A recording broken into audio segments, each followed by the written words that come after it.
শব্দের অর্থ হচ্ছে একক। একটু আগে আমার সম্মানিত একজন ভাই বললেন, এই আহাদ শব্দের অর্থ হচ্ছে একক, এক না। এক এবং এককের মধ্যে অনেক পার্থক্য। তো আমাদের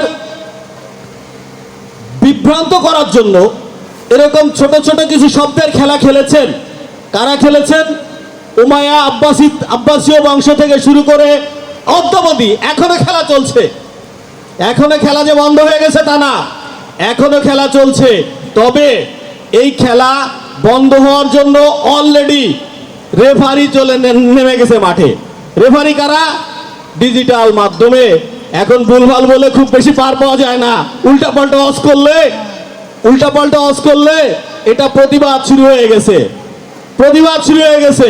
এখন আপনি ভুল ব্যাখ্যা করবেন, প্রতিবাদ চলে আসবে। কারণ এখন মানুষের চোখ খুলে গেছে। একটা সময় খুব সহজে এই পরিবর্তনগুলো করে পার পাওয়া গেছে, এখন আর সেইভাবে পার পাওয়া যাবে না। কারণ কি? যে মানুষের চোখ খুলে গেছে। এখন একটা পলিসি তারা নতুন ভাবে আবিষ্কার করছে, সেটা হচ্ছে কথায় কথায় বেদাত। কিছু করবেন অমনি বেদাত। এখন এই বেদাত শব্দের আবিষ্কারক কারা এটা কি জানেন? এই বেদাত শব্দের আবিষ্কারক হচ্ছে যারা এই ম্যানিপুলেশন করার যারা মূল মাস্টার মাইন্ড, ওরা এটা করে দিছে। বেদাত মানে কি? যা সমাজে করতেছ এটা করে দাও। সত্য এখন প্রতিষ্ঠিত হলো, সত্যের সাথে তোমরা পরিচিত হলো, ওইটা করতে যেও না, ওইটা করতে গেলে বেদাত হয়ে যাবে। ঠিক আছে? আমাদেরকে আটকায় দেওয়ার কিছু পলিসি। ঠিক আছে?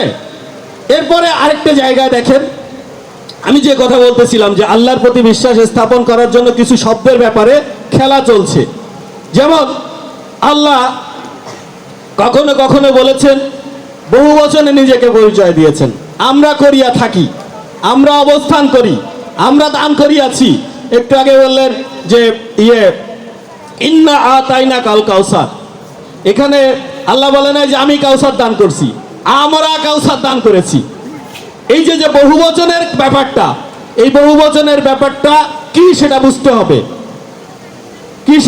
হবে। এটা বুঝতে গেলে আরো কিছু শব্দের সমন্বয়ে এটার পরিপূর্ণ একটা অর্থ দাঁড়াবে। কিন্তু আমরা যেটা করতেছি সেটা হচ্ছে যে এই শব্দগুলোকে আমরা অর্থ করার সময় সাধারণ মানুষের কাছে ভুলভালভাবে উপস্থাপন করতেছি, যাতে করে সাধারণ মানুষের আল্লাহর যে একাত্মবাদের মূল কনসেপ্ট, যে আল্লাহ আসলে নিজেকে কিভাবে পরিচয় দিয়েছেন, কিভাবে আমাদের ঈমানটা আনতে হবে, সেই জায়গা থেকে তারা আমাদেরকে বিভিন্নভাবে ডাইভার্ট করে ফেলতেছে। আজকের আমার এই বক্তব্যগুলো মূলত নতুন প্রজন্মের জন্য, যারা তরুণ প্রজন্ম ইসলামের দিকে ধাবিত হচ্ছেন।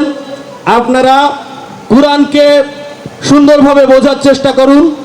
এই উমাইয়া আব্বাসীয়দের থেকে শুরু করে অদ্যাবধি কুরআনকে যারা ম্যানিপুলেট করতেছে, পরিবর্তন করতেছে, অর্থগতভাবে ভুলভাল ব্যাখ্যা দিয়ে ডাইভার্ট করতেছে, এই বিষয়গুলোর প্রতি আমাদের সচেতন হতে হবে এবং এই ভুলগুলো সমাজে ধরিয়ে দিয়ে মানুষকে সঠিক পথের সন্ধান দিতে হবে। এটাই আজকে আহলে বায়াতের প্রধান দায়িত্ব বলে আমি ব্যক্তিগতভাবে মনে করি। আসুন আমরা সুন্দরভাবে কুরআনকে বোঝার চেষ্টা করি এবং আহলে বায়াতের প্রেমে আমরা সত্য প্রতিষ্ঠিত করি। এই বলে আমি আমার বক্তব্য আজকে শেষ করছি। ধন্যবাদ সবাইকে। আল্লাহ হাফেজ।